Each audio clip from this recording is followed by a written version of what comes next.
பாரத்தோடைய friend வந்து refer பண்ணான்னு சொல்லிட்டு எங்களுக்கு ஒரு இன்வெஸ்டர் வந்து எங்களுக்கு கிடைச்சாரு. அவர் யோகேஷ். அப்படி எங்களுக்கு இப்போ இருக்க கரண்ட்டில் இருக்க இன்வெஸ்டர் தான் அவர்.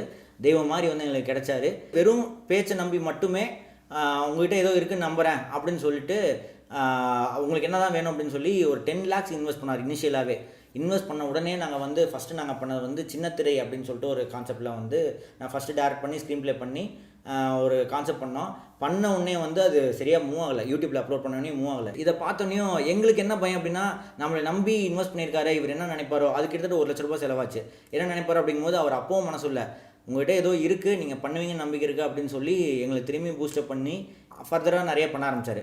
அப்போ சின்ன சின்ன வீடியோஸ்லாம் ரேண்டம் வீடியோஸ் அப்படி இப்படின்னு சொல்லிட்டு எல்லாம் பண்ணிகிட்டு இருக்கும்போது நான் பர்சனலாக என்ன பண்ணோன்னா, நான் எங்கள் டீமுக்குள்ளார நாங்கள் எல்லாம் ஜாலியாக எப்போவுமே ஒரு டீம் வந்துட்டு கலகலப்பாக பேசிகிட்டு இருப்போம் இல்லையா.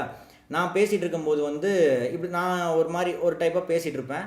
அப்போ வந்து பாரத் வந்து ஒரு நாள் நானும் பாரத்தும் பைக்கில் போயிட்டு இருக்கும்போது பாரத் சொன்னார், நீ இப்போ பேசுகிற பற்றியா ஒரு மாதிரி பேசுகிற பற்றியா அந்த ஒரு விஷயத்தையே ஸ்கிரிப்டாக மாற்றினா கண்டிப்பாக நமக்கு ஒரு பூம் கிடைக்கும் அப்படின்னு சொல்லி சொன்னார். எனக்கு அப்போ அது ஒரு பெருசாக தெரியல.